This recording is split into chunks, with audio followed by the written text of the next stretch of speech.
Okay role sir મહિલાનો મૃતદેહ મળી આવ્યો તો શું ગત રવિવારે સવારે બી ડિવિઝન પોલીસ સ્ટેશનના વેલનાથપરા વિસ્તારમાં એક યુવતીની મૃતદેહ મળી આવી હતી.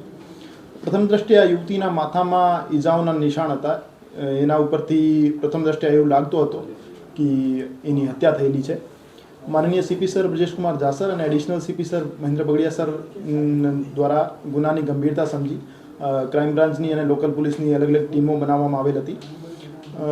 આ તપાસના કામે મનોજ દામો સાહેબ, પીઆઈ શ્રી જાદવ સાહેબ અને પીઆઈ શ્રી ગોંડલિયા સાહેબની ટીમોને ટેકનિકલ અને હ્યુમન સોર્સના આધારે હકીકત મળી કે એ જે યુવતી છે, યુવતીના પતિ હિતેશભાઈ છે, એમના દ્વારા જ એમની હત્યા કરવામાં આવેલ છે.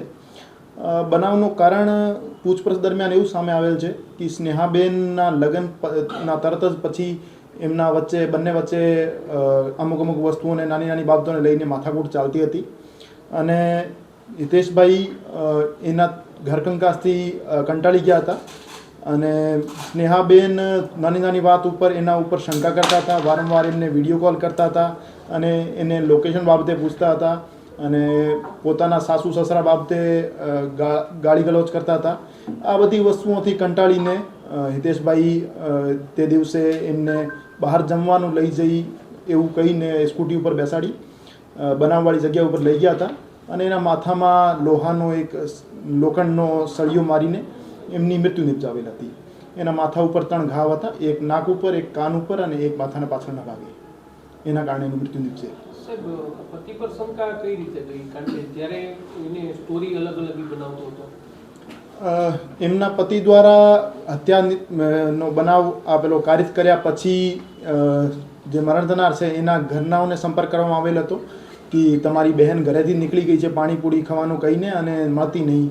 તો એના પછી આખી રાત એમના સાથે મળીને શોધખોળ પણ કરવામાં આવેલ હતી અને જે એમના પતિ છે એમની સ્કૂટી ઉપર બ્લડના દાગા મળી આવેલ હતા અને એમના કપડા પર હ્યુમન બ્લડના દાગાઓ મળી આવેલ હતા. એના કારણે પ્રથમ દ્રષ્ટિએ એના ઉપર શંકા ગઈ અને પછી પૂછપરછ દરમિયાન એમના દ્વારા કબૂલ કરવામાં આવેલ હતું કે એમના દ્વારા જ હત્યા કારિત કરવામાં આવેલ છે. લગ્નગાળો કેટલા વર્ષ? 3 વર્ષનો લગ્નગાળો છે અને લગ્નગાળાના શરૂઆતથી જ એમના વચ્ચે નાની નાની બાતોને લઈને મનદુખ ચાલતો હતો. સર, આરોપી દ્વારા સમગ્ર પ્લાનિંગ કરવામાં આવ્યું હતું કે મોબાઈલ છે આ બેન ઘરે મૂકીને ગયા હતા, પછી એક આખી મનગળત સ્ટોરી કરેલી હતી.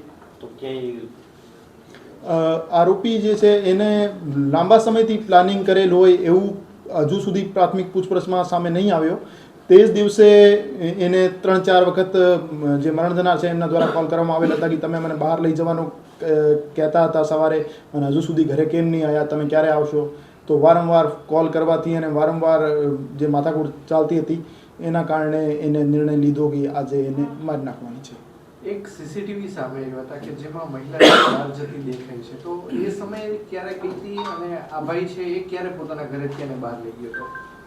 એ જે આરોપી છે, આરોપી પોતાના કારખાને ઉપર હતા તો ત્યાં એની જે વાઈફ છે મરણજના સ્નેહાબેન એમના દ્વારા એમને વારંવાર કોલ કરવામાં આવતા હતા અને ફોન ઉપર ગાળાગાળી પણ થઈ અને મા બેનની ગાળો બોલી એનાથી એને ગુસ્સો વધી ગયો અને કારખાનાથી જ એક લોહાનો સળિયો લીધું અને એમને કીધું કે અમુક સ્પોટ ઉપર તમે આવી જાઓ પછી આપણે બહાર જમવા માટે જઈએ અને ત્યાં સ્કૂટી ઉપર બેસાડીને અવાવરૂ જગ્યા ઉપર લઈ ગયા અને પછી એમના માથા ઉપર વાર કરે.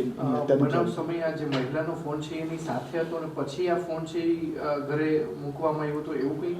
ફોન જે મરણ જનારનો છે એ ડિસ્ચાર્જ હતો, એના કારણે મરણ જનાર ફોન ઘરે જ મૂકીને આવ્યા હતા અને 7:45ની આજુબાજુ ઘરેથી મરણ જનાર નીકળે છે કેમ કે એમના હસબન્ડે એમને બોલાવ્યા હતા અને 8:15 થી 8:30 વચ્ચે આ બનાવનો સમય છે. આ બનાવ સમયે જે 2 વર્ષનું બાળક હતું એ કઈ જગ્યા હતું? પત્ની મૂકીને આવી હતી કે પતિ મૂકીને આવી ગયો તો શું હતું? એ બનાવની વખતે એ જે બાળક હતો એમનો 2 વર્ષનો એ આરોપી જે છે આરોપીના માતા પિતા પાસે હતો અને એ એમનો રૂટીન કોર્સમાં એમને મૂકીને આવ્યા હતા.